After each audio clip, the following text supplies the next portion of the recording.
The Kitchen is a 2019 crime mob family that is based off the DC Vertigo comics and comic books, and it's directed and her directing debut, Andrea Burloff, who you might remember. She wrote World Trade Center and Sleepless, which were pretty terrible fucking movies, and she also co-wrote a couple good movies as well. Straight Outta Compton, which I actually enjoyed. It's one of my favorite rapper type movies. What do you call it? Biographies. And another film she wrote was Bloodfather, which I find highly criminally underrated.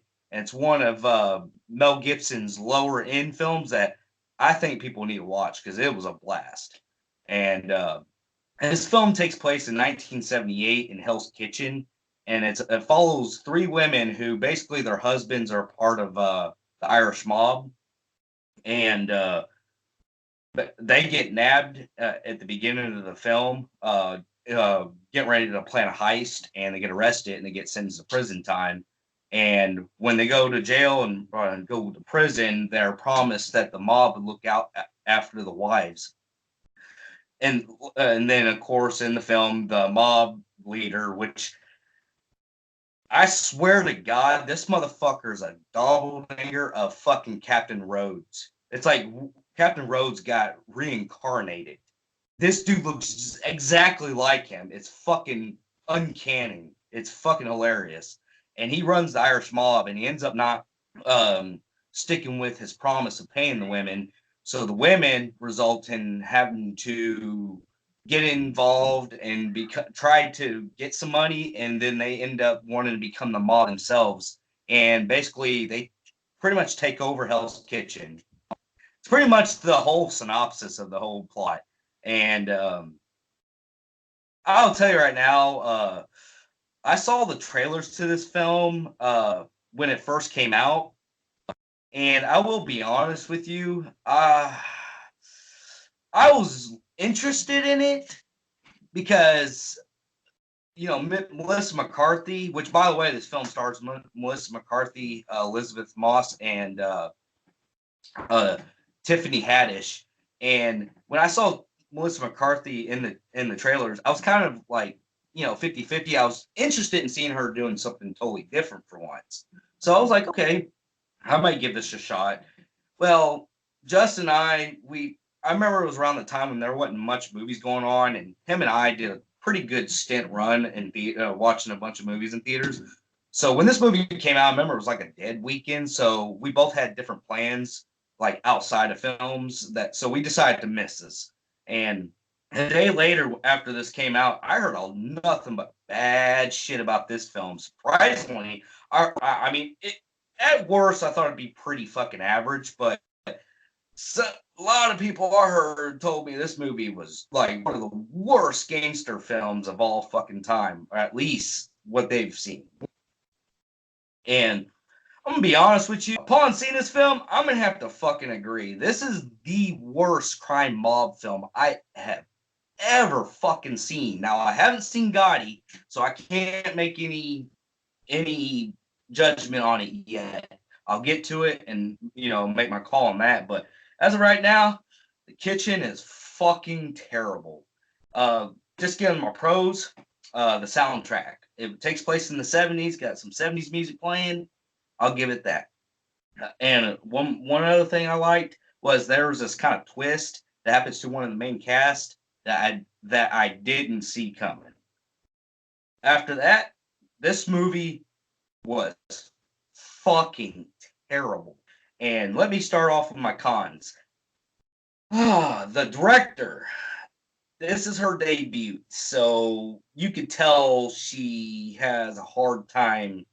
You can tell the struggles behind camera. Visually, this film tries to go neo-noirish, but a fucking poor version of that.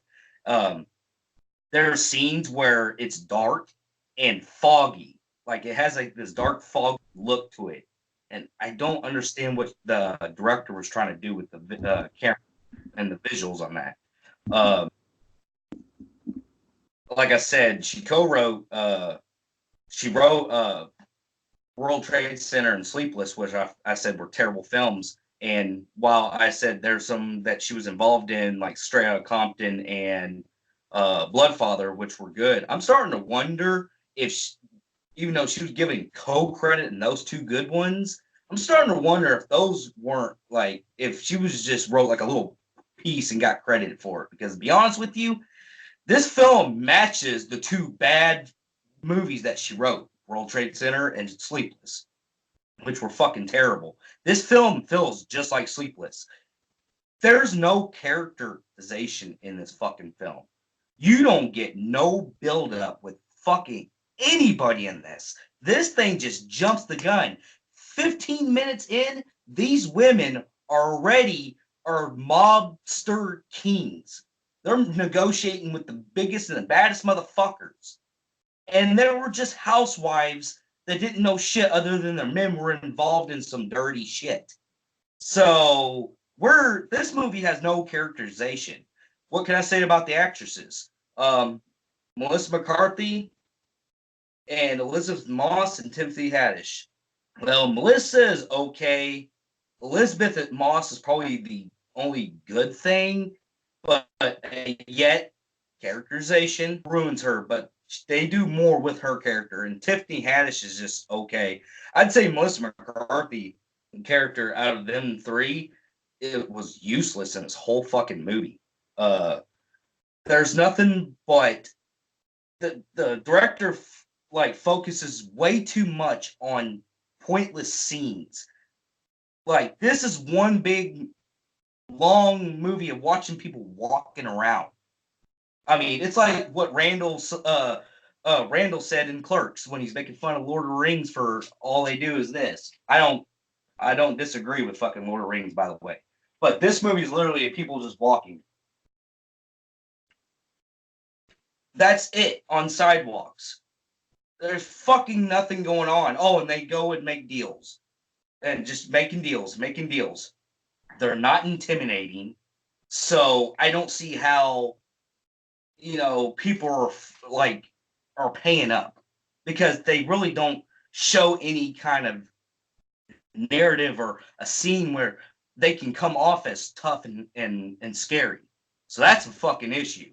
Like I said, there's like this villainish type guy we have at like he's kind of like starts off as the main villain, as the Irish mob leader that looks like Captain Rhodes, and he quickly is like off in the middle of this fucking movie. Like not even in the middle, probably the first quarter. This movie is almost pretty much villainless because after he's gone, which by the way, he instead of them going on his turf and taking over shit, he lets them pretty much fucking do it, and he doesn't even like try to like kill them for like doing shit that's on his turf. You would think in mobster movies they would do that. This guy just does nothing but talk shit. That's all he does. He finally tries to do something, and he's off by this one guy that just randomly comes in this movie that has the hots for Elizabeth Moss's character. Yeah, fucking really convenient that he found her in New York City, Hell's Kitchen, in the middle of a fucking alleyway to save her life. So that was another thing. But like a lot of the scenes in this film, it's like the important aspects were very rushed to the point you're like, what the fuck is going on here? Like personally, I had a hard time following this movie because I had a hard time understanding where the fuck is this going? What is this about? There's no narrative. There's no direction. It's just random scenes put together. And these girls getting money. That's the whole fucking movie. And making deals with other mobsters about turf. And while that is rushed, the movie also moves at a slugfest level because the scenes that ain't really important take up so much of this fucking runtime. I played on my phone, about fell asleep. It was hard to get through this. Personally, I think another issue I have is the poor casting choice. And while I'm not saying that I'm not saying the women these women probably could have been better if the movie was written better, but at the same time, I think that there's better actresses out there they could have chosen. And another issue I had, which I did a little bit of my research. Now, this film is based off a DC comic, a Vertigo comic.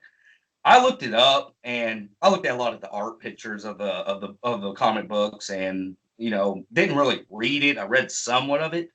I don't understand how this movie looked the way it did when the comic books kind of look like Birds of Prey-ish, like the characters and all that. And it looked like it was going for the books are like a neo noir, like Crow slash kind of like what they're doing with Suicide Squad-ish. I really don't know. I got to read it, but I'm just going based off pictures of what I've seen. This does not look like that at all. This is probably the most loose-based comic book that pretty much gave a middle finger to its source material that I've ever fucking seen. Which I have heard people who read it said this was way off the source material, and I can see it, and I haven't even read the comics. I will say that Mario Brothers from the 90s is more faithful to Mario Brothers, that movie, than this is to that fucking comics. This is like, I don't see how, like, the DC put their emblem on it. Okay, the name. But really, that's the only thing that's from the comics. I mean, maybe they took bare essentials in the name of the characters, probably, but I mean, I just don't see it. I don't see how they went from what I looked at, and I'm like, these two don't fucking match. Wow, source material murdered. What's another thing? It's just this film it goes nowhere, and like I said, it continues on where they're just making deals and walking, making deals, walking, making deals, walking, and these characters you can't really, when shit happens to them, you really don't feel for them. There was no characterization. I didn't care what was going on. I was bored. It was horribly. It was so horrible to go through this, to sit through this. And just whenever I thought the movie was bad enough, we get to this one scene where you get to the part in the movie, which every movie has, like formulated type of part where they kind of go down. You get that, like, you and your other friend or whatever, the good people are bantering back and forth, and you kind of have that little mid breakup. You would think, okay, now they're getting back together, and they do, which any movie like that does, that formula, and then there's still like more to the movie. No, when they do that scene, I'm like, okay, now shit's about to change. Nope. Guess what? The fucking credits roll. I'm like, oh my god, it's unfinished. It's like, and we fucking quit. Which is probably good because this girl, you could tell this director on her first try, she was lost. You can see it. I'm not even there on the set. I can see that she got so lost she didn't know what to fucking do. This was bad. I mean, I don't know what else I could fucking say. This was, like I said, it's currently the worst crime mob film I've ever fucking seen. And there's no excuse on how bad this movie was. With that being said, I'm giving this fucking film a flat line in the Film Phreeks meter. And here's where Justin comes in. Wow, that seems like you've had quite a fucking rant going on there with that movie, man. Oh I my mean, you god, talked. there's more I could probably I can spoil to you, but really there's nothing going on. I've never seen a movie so fucking empty. It was empty. There was nothing. It was just like very motionless, like blah. Sounds like it. I Even the mean, you're talking. characters were blah. Everything was blah. I mean, really, the movie is like what Randall said in Clerks 2. Walk. You want to see a movie that truly walks around? This fucking movie. I seen probably 13 to 15 sidewalk walking scenes in this, and they went on for 5 minutes each. Of Oh them man. talking how badass they are. I'm like, where's the badass? I didn't see it. There's no fucking backstory. How did you get to this point? Why are these mobsters scared of you? You didn't do shit. You don't do shit. You It's just like collect money. it's How like did you making a guys become the queens, the kings, the bosses of fucking Hell's Kitchen, taking over territories left and right like the Warriors? How? I didn't see them kill anybody. It sounds like it, So man. fucking just what the fuck? It was put together. Jesus, how badly this movie was edited. But yeah, that's my review of this piece of shit. I don't recommend it at all. Yeah, there was actually one of those movies that I watched the trailers, and for me, the trailers looked interesting, but I could tell that, it was actually quite a shock when it came out that it was that bad. So it was like, it's basically getting the same type of vibe that Gotti did last year with John Travolta. So you Yeah, talk about mom movies.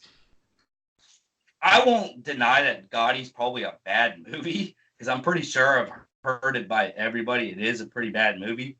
I just don't see it being. I just don't see Gotti being worse than this movie. This was the most emptiest film I've seen all year.